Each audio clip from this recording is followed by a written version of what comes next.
Welcome, Master. friends and brothers. Robin Marcus here, talking to you today about topics related to modern men. Mission of Friends and Brothers is to change lives and be a resource for you as you gain or regain your inner yelp. Yo. Thanks for tuning in today as we talk about my first triathlon. Yeah, Rob, we want to talk about you today. It's all about we me. want to find out the pressing question as Tri Swim Rob. What prompted you to sign up for your first triathlon? So as the story goes, I had a colleague who literally sat across from me, and we were pretty, good friends. And said, "Hey, I was thinking about signing up for triathlon." Okay. And You were? he said that to me, and I said, He said, "Oh, okay. well, what does that entail?" Right? I knew what a triathlon entailed, but going back to when I was in college, I had seen what I learned was the Ironman World Championship on TV. And which the triathlon, just for everyone listening, is a swim, bike, and run event. One time for the whole thing. You do it all as fast as possible. Transition from swim to bike, bike to run, and run through the finish line. And it's always in that order as well. What I didn't know or realize is what it entailed, like how were the distances, etc. And so where the full distance Ironman, the World Championship that I'd seen in college on the TV, that full Ironman is a 2.4 mile swim, 112 mile bike, and a marathon 26.2 mile run. So it takes, the better part of it, half a day to complete. But you have distances, a half Ironman, you have Olympic distance, and you have your sprint distance, which is usually pretty good for your first timers, your beginners, those who are just trying to hit that bucket list item. And so the friend had identified, he found some sprint races. Now for me, it was like it was an easy decision because I did grow up swimming, I did a bit of running as well. And recreational, I used to bike all the time. So I thought these were, three activities that I could easily do and accomplish with some, preparation, training, etc. Now, mind you, a lot had happened since I was doing a lot of swimming, biking, and running growing up as a kid and teenager to when I was in my young 30s signing up for my first triathlon ever. But did this friend of yours challenge you to sign up for one, or what? Like going No, back to a it was previous conversation, what got you to the signing line? with a little bit of information from him about, how long from now is the activity? Because, first thing that I said was, well, we have to train for it, and like, do we sign up for it or do we train for it? I know we've talked about in some other, episodes of sorts about, do we sign up for something or do we train for it first, right? And I get that question all the time from people, or that comment when I meet friends of friends who, they learn I'm a triathlon coach, and it's, oh, I'd love to try for a triathlon, but I just, I need to train first. It's kind of funny because I go through that experience every time I'm reminded of that first time I signed up, and said no, it's about 8 weeks out, so he answered my questions that helped tick the box to say yes. Okay, so you went and you got signed up. You're prompted by this buddy at work, right? Yeah, so it wasn't so much a challenge. He wanted to do it, and I it was something I knew I could do. Yeah, but at the same time, you had like this inner spark, like this inner desire, and it just kind of made that happen, kind of pushed you over the edge. Actually, it was the idea of doing something I'd never done that I thought I could. I definitely thought I could do. Right. So I'm just not one of those people that thinks I can't do something. Yeah, you right? challenged yourself. Yep. So it was more of a personal challenge to myself. Like, it's like this summer I went on a hike in Austria. And, I had never done this type of hike before, and I knew I could do it. But so, it's now, of course, living in South Florida, training to hike a mountain, in the, Alps of Austria, it's a little bit difficult, but, you do what you can and you come up with a plan to do so. Right. So just like anything, it was something that is like, yeah, I can do this, need a little guidance, need, a plan. And but it's definitely something that I think is very much achievable. So you signed up, then you brought it up. How did you train for it? How did I train for it? So we actually, I think we found a couple like basic plans, like free plans online.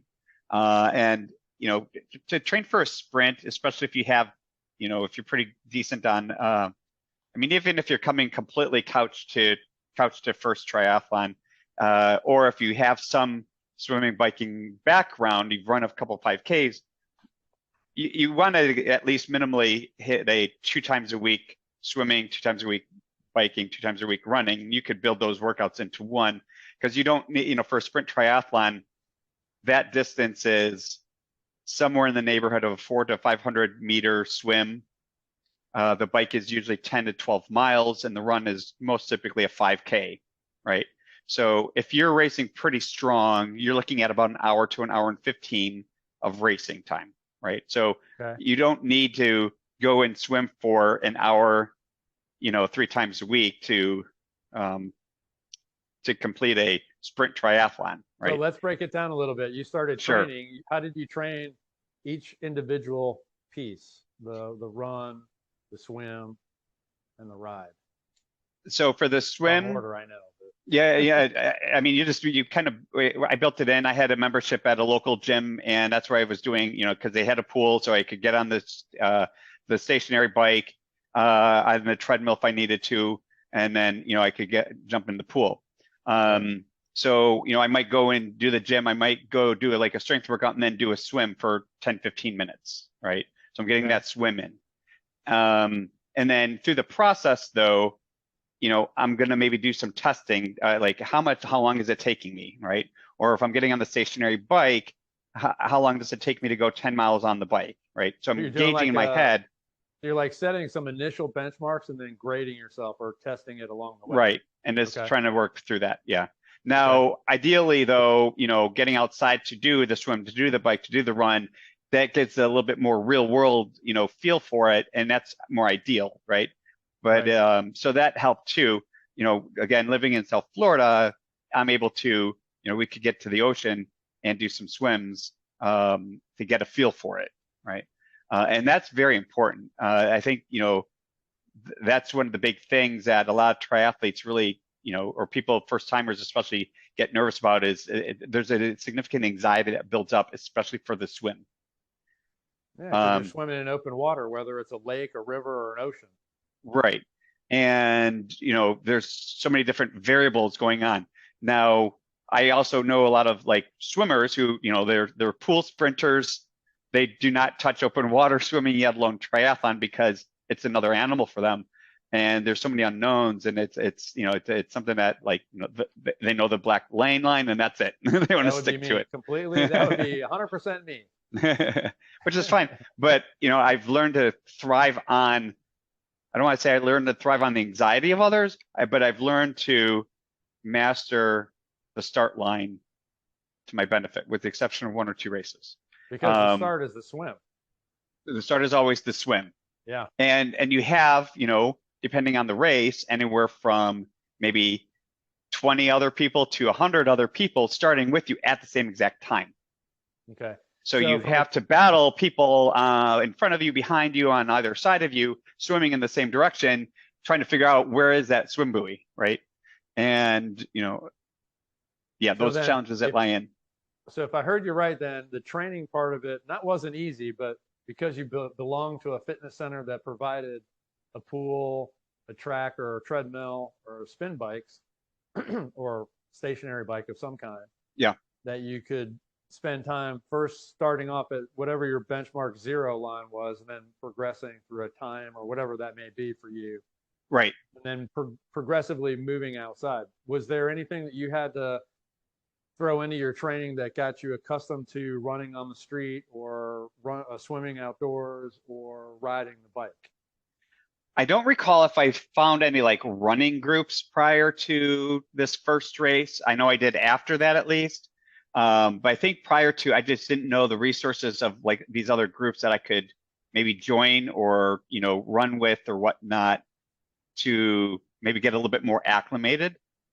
But between the friend and I think there was another friend of sorts who came into the picture, who we rode with. We just met up together to do some of these external or outside activity. So Right. we met to do a bike ride and then do an open water swim after the bike ride, because you don't want to, like, this is for anyone thinking about it, you don't ever want to swim in the open water, whether it's a lake or pool, or excuse me, lake or, ocean or whatever it is. You don't want to swim ever by yourself. Right. If you absolutely need to do that open water swim, make sure there's a lifeguard there. Make sure they're aware of your Yeah. you're What's going swimming, on? right? So they can Gotcha. keep an eye on you, right? Because I've seen things in the water. Oh yeah, I can imagine, I've been especially the stung by ocean. man o' war even, and Yeah. that sucks. Yeah. So if you're there by yourself, getting stung by a man o' war, you could be really up a creek in a bad way. So, although this is not my specialty, I have trained in the swimming and the running, or excuse me, the swimming and the cycling areas. So, going back many, many years when it comes to, as an example from the cycling. Now, I was in college, we were college club cycling. So, it wasn't really, it was a team, but not Right. necessarily NCAA or anything like that. But when we trained, I mean, we trained in snow, ice, terrible conditions on the coast, but we were out riding different distances nearly every day. So some days were wind sprint days, some days were 100 milers, some days were centuries where we'd ride around the city. So we're developing, hand-eye coordination with the bike for all kinds of mishaps that might happen. Can you talk about any of those? Do you train any of that in what you're doing? Going into a first triathlon, there are so many different variables and things to think about. Right. I would advise to keep it simple, Okay. right, in the plan. There are a million things that can go wrong, even in a sprint race. If you're gearing up towards your first sprint race, I would focus on the basics first. Okay. Focus on learning how to swim and feeling comfortable swimming, Okay. right? So swim. Don't Right. worry about sighting drills, right? Get to the basics first, right? Okay. On the bike, get on the bike and get outside on the bike, right?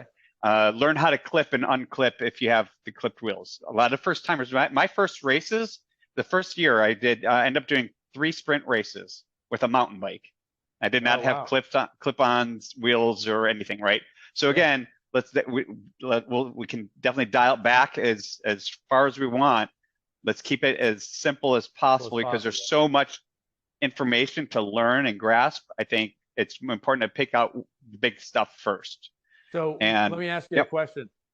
On that note, though, from an equipment, we won't go down the equipment road right in a second, but am I hearing don't let the equipment be a deterrent from you starting? So as an of example, a course bike not. is very expensive. So if you have a mountain bike, all you really need to do is change the wheels out No, or the I mean, I didn't tires. even change the wheels out. Right? Tires. It's I literally use um, it was like a Walmart mountain bike, Okay. like a Mongoose With brand. knobbies, It was. I mean, it weighed probably 30 pounds, but it had the and knobbies instead of like slicks. oh, it was like with a fat tire. Like when it Okay. was All funny right. because we're in the fat tire. It's called the fat tire division, and it's because we were using the fat mountain bike tires. Yeah, Gotcha. Okay. yeah. Fair enough. I thought I'd Uh, ask. So, I mean, it's a good question because, yeah, you have the thinner road bike tires, but you can't add those to like a mountain bike. It's just not Right. configured properly to accept those Different wheels on there dimensions of the either. wheel. Right. Yeah, the brakes and everything it's not going to fit well, right? Okay. So Oh, then the same thing goes from the biking, which I have experience with, to the swim. So again, different distances. Now, it also depends. I know that, when you're doing a sprint and these different levels of triathlons, you're probably training in excess of that. So when race day comes, you're going to really be competitive in some way. Can you speak uh, to that? yeah, good question. So, yeah, I mean, doing like a 7-minute swim in the pool it's not going to get you very far. If you go to, it's going to take longer to get to the gym or get to the pool than it does to do the actual swim. So I would Okay. definitely build in longer swim times, right? But the goal is to build to doing a nonstop swim for that period of time, Right. right? So Okay. I could go to the pool and swim for 30 minutes, but if I stop every 25 yards, it's not going to be I'm not going to be simulating what's going to be in the race, right? Because you don't So get you to have to stop every incrementally 25 yards in the open water. Yeah. So you want to build, so you do want to build to that, to having that time. On the bike, yeah, minimum you should be doing is 10 miles, right? But if you can get it to 15 miles, you're fine. You don't have to do 40-mile rides every bike workout, right? For 10 mile but if you're doing at least 10 miles, 15 miles in your workout, you're gonna be more than fine. Right? But you want to do it with a particular time in mind, like a goal set. You honestly, I would say focus on finishing the race. Don't focus on the time. No, I know, but I'm talking about in the training process because everybody's level is going to start off differently. So if somebody's riding for 10 miles when they're starting out and they're doing it, I don't know, right now couldn't tell you what those times would be. Say they're doing it in 30 minutes. Well, they have they're training for a triathlon that now we're in January. Say they're training for a triathlon, a sprint, your version, the starting point is in March. That's in 90 days. Right. I would, from a coaching standpoint, want them, and I would expect that you probably are thinking or saying the same thing. It's like, yes, start and go with in mind finishing the race, but you want to be training in increments. So if you're doing 30 minutes, let's try and do 28 minutes. Let's try and do 25 minutes. So they're shooting for something instead of just getting bored with, I'm just doing 10 miles. I know for my first, again, this is like we got a free plan, like right? So it was kind of just do 30 minutes or do 10 miles, right? But you can definitely get into different apps or groups to do your intervals and build that in. Gotcha. Again, if it's your couch to first time triathlon, I would focus on just getting the distance in, building the endurance. Building the endurance, okay. Right? To get through the activity. You're going to get faster by doing those intervals, right? But right. I would honestly not focus on doing the intervals as much as building the endurance to get through the activity. Okay, so race day comes along. What happens on race day? Butterflies. Lines in the porta-john. Flip-flop belly. Yep. Unfortunately, it's we're not going to get descriptive, but the nerves kick in, and sure. So I would avoid coffee. And I would also bring extra toilet paper just in case. Okay. There's been several races where you go in line and then you have someone coming out like, nope, it's out of toilet paper. So someone's waiting like, someone else can go there. Yeah. It's funny because you when you sign up, because I think one of the things that you can't prepare for until you do it is actually the transition. In my first race, I mean, you're going to make a million mistakes, and you have to just accept that and run with it, right?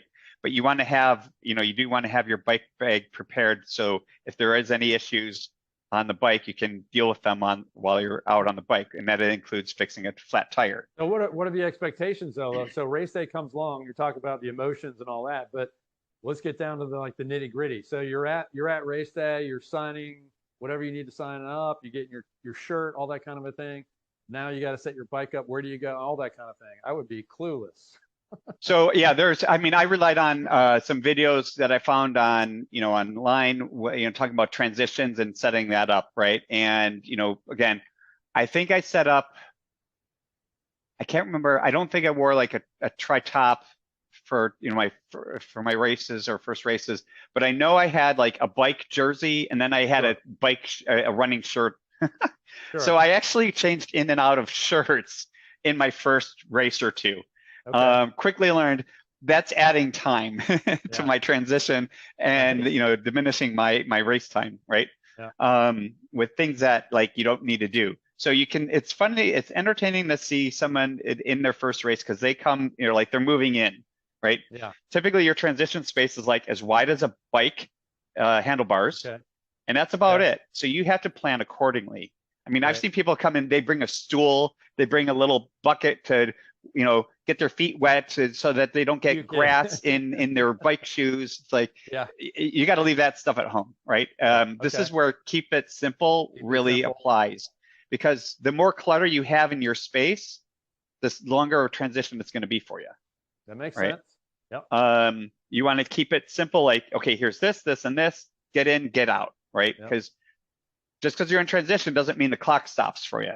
It's Yeah. all going down to It's your rolling. time, right? Right. But you need to take your time and think it through. One thing I would advise a newbie is, and I advise it to everyone, regardless of whether it's their first or 101st race, they write out the race in their head. They literally physically write out the race. Yeah. Visualize it. Write it down. Visualization is so important for that, because you talk through in your head what happens if, and there's a lot of what ifs that can happen in a triathlon, because you're not talking about one sport but three. Yeah. With right? lots of people. With lots of people, lots of clutter, lots of noise. Yeah. Right. Lots of things going on. Sure. Lots of things going on. Read the rules. Okay. Because that's important. I've seen people get disqualified and because they didn't read the rules. Give me an And example. bike helmet. One. Bike helmet. Not wearing one or not wearing one? Well, I mean, they won't even let you out of transition if you don't have one on. But I've seen people try to leave transition without one on because they forgot it. But you have to have it clipped when you leave before you can get onto the bike. Gotcha. Headphones, especially. Headphones are good to have? No, it's highly illegal. Okay. Like you'll get. You can't listen to music while you're out there riding the bike. Okay. Nope, both ears, nothing. Okay. Yeah. Good to know. Because you need to listen, you need to hear if someone's passing you, right? And they're gonna say they should be saying on your left. If you can't hear them, then you're blocking traffic. I know. Well, and you're making it dangerous for everyone, right? Yeah, and the more that a professional or an amateur professional like yourself that competes can share with the guys about this kind of thing, like I would assume that you could wear headphones. So that might frustrate me if I'm going on a bike and I've trained with headphones on, like I want to listen to AC/DC or whatever. Now my jam is messed up. Get a SAG vehicle to play louder music, I guess. I don't know. Okay.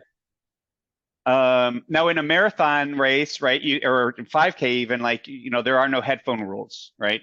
Unless you're professional, then it's no, right? And you don't see them running with headphones on, right? Gotcha. And I think, going into my first marathon, I think I was contemplating it, but I was glad I didn't, because I ran the Marine Corps Marathon. That was my first marathon. And there's, a couple million people out there. And the energy feeding off from the people is so much greater than any ACD song you'll ever hear. Sure. So just personal opinion, it's great pump music, right? But you don't need the headphones in a race, any race, to be honest. Oh, good to know. And then triathlon, it's a big no-no. Okay. You get a lot of drafting penalties. Like that's very common, right? At least in South Florida, drafting is penalties are big. But if you get like 3 drafting penalties in a half iron distance race, I think you're eventually disqualified even. What are some, you just mentioned a couple of different things, but what are some consistent newbie things that they do wrong on race day, other than the bike placement, like having all the stuff in there? Are there other things in there? Not ensuring your tires are properly inflated. Okay. That's a big one. Okay. You see a lot of people just kind of mess up in that regard. Having too much stuff and they just get flustered in transition. So one of the things I tell people, it's like, if it's really entertaining I encourage people to sign up for a relay race, because when you're in a relay, like if you're on the swim, like whoever, whenever you're not competing, you're in the transition area and you have bird's eye view of everything going on, and you get to see all the chaos going on amongst the individual people, right? Running in, getting lost. They come in off the swim, they run way past their bike because they don't remember where where the bike is, and so they're running all over looking for it. They're putting on their helmet backwards. They're eating. They're everyone. It's a great observational experience of the human the human. human condition at that moment in time. Yeah, just Yeah. because some people like your fast, your elite, folks and pro, they're in and out, but I've seen a couple fast people come in and they're just throwing their bike helmet, like literally throwing it, which that's a no-no as well. But then I see others like they're like, yeah, they come in, it's like they're like waiting for Uber delivery, Uber Eats to deliver a pizza or something to them. Super chill. Yeah, it's entertaining to see how like people doing the same race are just how they're operating, right? I think, but going in and just saying, okay, I need to, like, this is what I'm doing. This is even talking out loud to yourself if you need to. Okay, I'm doing this. I'm doing this. I'm doing this, and you can get out there. So you don't have to rush it, but you should expedite your process though, right? And that comes with practice. We're talking about time. So you're going to do 3 events in a timed event. So the more time you're taking to, like you with your 2 shirts, taking the time away from yourself, right? Yeah. Well, you can laugh now, but I can understand that. I mean, Well, and not to get awkward, but I think it was like our 3rd race. So that first year, the friend of mine and we signed up for those same 3 Actually, no, I did 4 races that year. Because it was a series and then there was another race that we did. And we're at like probably the 3rd race, and there's a guy who was like lined up at the swim start with board shorts. And if you've ever done a triathlon or rode a bike, wearing like baggy anything, it's just it's drag. Like, I mean, it's the first like it's horrible on the swim for drag, right? Yeah. And so it's probably like I think the friend's like, hey, is this your first race? It's like, how do you know? It's like, well, it's kind of obvious. Like, good luck, do good. But then honestly, if you're on a bike or it's really not comfortable. Yeah. So I've seen that a few times. You see someone in board shorts, they're so concerned with their self, like. Well, it's not more comfortable. Why those things have developed. I mean, again, it's moving quickly streamlined through space, and baggy surf shorts or drag. That's like a parachute. Yeah, but I think for me, the one piece of advice that is usually given that was the worst piece of advice I ever got for me was I was told, it's your first race, start at the back of the pack. So you have different waves on the swim, right? So you might have like men in their 30s, then men in their 40s or something like that, right? Right. And I was told, well, so ours, because I was using the mountain bike, it was like relays and fat tire division were the last group, right? Okay. And I was told, okay, well, just start at the back. Now, mind you, I have a swimming background. Yeah. So this made it actually more dangerous for me for this first race. Yeah. Lesson learned though, never race in the back of the pack again. Right. I'm usually front and center. Get out front. Yeah. Because I'm one of the, in a local sprint race, I'm probably one of the first ones out of the water in my age group. Yeah. If not the second one. If you're a competitive swimmer, for sure. So that's, so that was the worst piece of advice I got. That it makes sense, right? But it didn't. It was actually really not good advice for me. Yeah, you got to gauge it based on your background, especially with the start being a swim. Yeah. Yeah. That makes a lot of sense. But I will say, got through that first race and, got through it pretty good. And, it was, I think, less than 24 hours and I was already signed up for my next one. Oh, wow. So I guess I was hooked pretty quickly. Well, the sprint race sounds like a lot of fun for a lot of people to be able to, compete and do pretty well in. It's a fantastic first time experience, just to see if you like it, right? And I give that advice all the time too. Don't go buying a huge expensive bike and everything. You just need some some tri shorts to train with for the bike. You don't even need bike shorts and then a tri shorts. Just get tri shorts if you're going to train for 8 weeks. They'll last that long, right? If you get into it, then maybe get some bike shorts, get some triathlon shorts. The difference in those is the padding, right? Yeah. There's like your basics list that you need to train and start up, and it doesn't have to be that expensive. Good to know. So now if you already have a nice expensive bike, great, but you don't need it. I won the Fat Tire Division Series with a free Walmart mountain bike. Granted, there was only 3 of us who had raced 3 out of the 4 events to qualify for the series. But That's okay. And actually, it was the other friend who got me into triathlon. He came in second in the series. That's all right. That's all right. So that's a good little ego boost. So if we were to conclude a little bit, what would there be anything or any points of note that you would leave with today just to share? I think the first one is you do not need to train first to sign up. Okay. So sign up first.